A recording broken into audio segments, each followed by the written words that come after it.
चेतन सेठ हमारे साथ जुड़ रहे हैं, इनपुट हेड है। चेतन, ये जो घटना है काफी दर्दनाक ये हादसा हुआ, इस हादसे ने 22 जिंदगियों को समाप्त कर दिया। फिलहाल अभी क्या जानकारी आपके पास, क्या अपडेट आपके पास चेतन?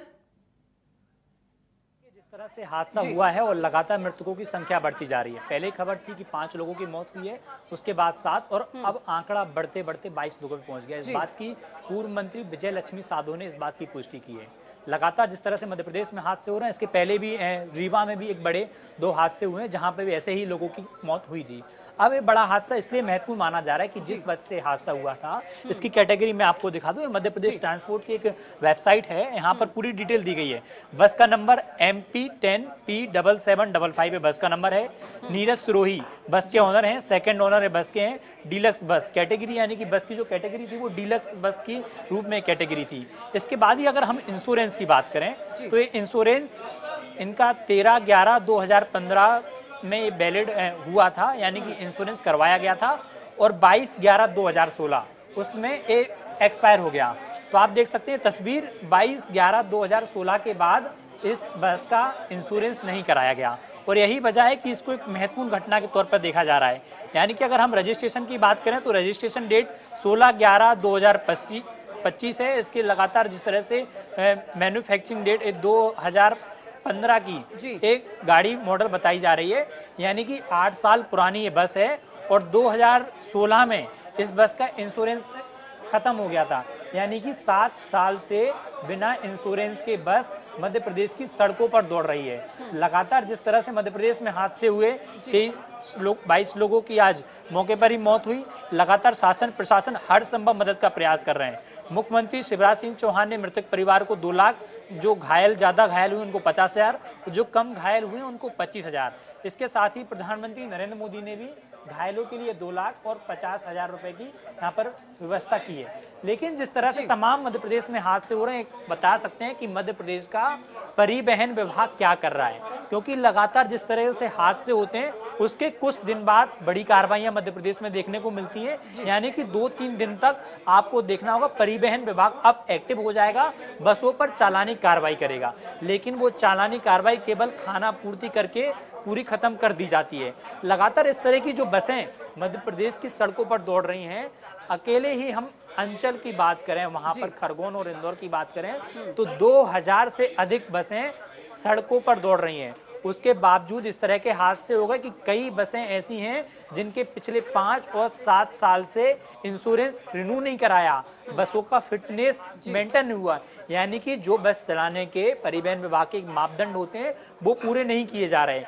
ऐसे ही बस मालिक, यानी कि इनको एक माफिया कह सकते हैं, क्योंकि ये माफिया इसलिए कह सकते हैं क्योंकि इनकी 1-2 बस नहीं होती, बल्कि 2, 5, 10 यानी कि ट्रेवल एजेंसी बना के काम करते हैं। इनके साथ बसों का अंबार होता है, बसों के साथ साथ तमाम गाड़ियां होती हैं, यानी कि ट्रेवल एजेंसी में इनके साथ तमाम ऐसी गाड़ियां होती हैं, बस, प्राइवेट कार, यानी कि अलग अलग वाहन होते हैं। उनके भी इंश्योरेंस इनने कराए या नहीं कराए, ये भी तमाम सवाल इंसान करते हैं।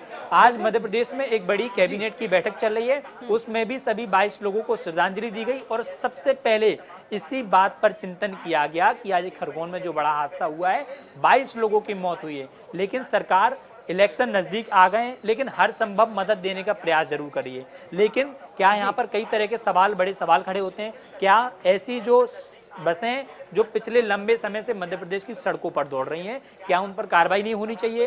क्या 8 साल से इस बस का इंश्योरेंस रिन्यू नहीं कराया गया, क्या इस बस के मालिक पर कार्रवाई नहीं होनी चाहिए? ऐसे तमाम जो बस संचालक हैं जिनने लंबे समय से अपने बसों का इंश्योरेंस रिन्यू नहीं कराया, क्या उन पर कार्रवाई नहीं करना चाहिए? फिलहाल यहाँ पर एक्शन का इंतजार है कि सरकार ऐसी बसों पर क्या कार्रवाई करती है। बिल्कुल परिवहन विभाग के सवाल अपने आप में खड़े होते हैं कि सरकार की तरफ से कैसे जो काम किए जा रहे हैं, क्योंकि देखिए ये बस जो है ये हादसे का शिकार ना होती तो शायद इसके बारे में खुलासा भी ना होता कि इसका इंश्योरेंस जो है 2016 में ही खत्म हो गया है। और ऐसे में देखिए परिवहन विभाग की भी मिलीभगत है ही, बिना उनके मिलीभगत के ये जो बसें हैं ये नहीं दौड़ रही है। हालांकि अब देखिए परिवहन मंत्री ने कह दिया है कि सभी बसों के चेक किए जाएंगे कि बस ठीक है या नहीं है, लेकिन यह हादसा होने के बाद इस तरह फैसले लिए जाते हैं। ऐसे में तमाम जो सवाल है वो अपने आप में ही खड़े हो रहे हैं। तमाम आती हैं, क्या मध्य प्रदेश हादसे का इंतजार कर रहा है कि जब हादसा होता है उसके बाद एक्शन लिया जाता है। जी। मध्य प्रदेश के गृह मंत्री नरोत्तम मिश्रा ने भी मजिस्ट्रियल जांच के आदेश कलेक्टर को दे दिए हैं। कलेक्टर ने मजिस्ट्रियल जांच के आदेश दिए हैं। एक बार फिर मैं आपको ये पूरी वेबसाइट मध्य प्रदेश परिवहन की दिखाना चाहूंगा। ये आप देखिए, नेशनल इंश्योरेंस कंपनी से इस बस का इंश्योरेंस करवाया गया था। 13/11/2015 में इसका इंश्योरेंस कराया था और 12/11/2016 में इस बस का इंश्योरेंस खत्म हो गया। यानी कि 7 सालों से ये बस बिना इंश्योरेंस के मध्य प्रदेश की सड़कों पर दौड़ रही है। बस सेकंड ओनर बस है नीरज सोहानी, इस बस के ओनर का नाम है। डीलक्स बस है, टाइप पैसेंजर है, यानी कि मध्य प्रदेश की पैसेंजर। टाटा मोटर्स की ये बस है। इस चेसिस नंबर है मैन्युफैक्चरिंग 1/8/2015 में इसकी मैन्युफैक्चरिंग गई है। रजिस्टर आरटीओ इसका खरगोन है। इसके यानी कि खरगोन की सड़कों पर दौड़ रही है और खरगोन के जिला आरटीओ से इस बस का जो है परमिट लिया गया था, लेकिन वहां पर फिटनेस परमिट इन बस को दे दिया जाता है। लेकिन क्या परिवहन अधिकारी जो वहां पर काम कर रहे हैं, मध्य प्रदेश के आरटीओ जो वहां पर काम कर रहे हैं, मध्य प्रदेश के ट्रांसपोर्ट कमिश्नर जो मध्य प्रदेश की लगातार इस तरह के जो हादसे हो रहे हैं, क्या उनका इंतजार कर रहे हैं? तमाम सवालिया निशान इसलिए खड़े होते हैं क्योंकि मैंने जैसा कि आपको बताया कि इंदौर के आसपास के इलाके में 2000 से अधिक ज्यादा बसें संचालित हो रही हैं।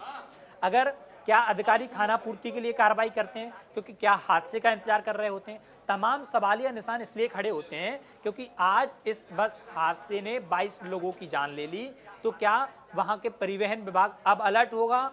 क्या जो और बसें उन पर कार्रवाई होगी? क्या कार्रवाई केवल खाना पूर्ति करके ही कंप्लीट की जाएगी? क्या जब इनका फिटनेस किए जाते हैं तो इनके लिए इंश्योरेंस या जो अलग अलग प्रकार के बसों के और दस्तावेज होते हैं वो चेक किए जाते हैं? तमाम सवालिया निशान इसलिए खड़े हो रहे हैं कि मध्य प्रदेश के तमाम जो अधिकारी हैं, मंत्री क्या हादसे का इंतजार कर रहे हैं? क्योंकि लगातार हम जिस तरह से देख रहे हैं हादसे होते हैं और केवल खाना पूर्ति के लिए किए जाते हैं। हमारे साथ सहयोगी एहतियाब शेख भी इंदौर से जुड़े हुए हैं, उनसे भी समझना चाहते हैं। एहतियाब जी, आप बताइए कि क्या मध्य प्रदेश का जो परिवहन विभाग है, क्या बस हादसे का इंतजार कर रहा था कि एक कार्रवाई अब जो करेगा अलर्ट होकर प्रशासन, क्या खाना पूर्ति करके इस कार्रवाई को पूरी की जाएगी?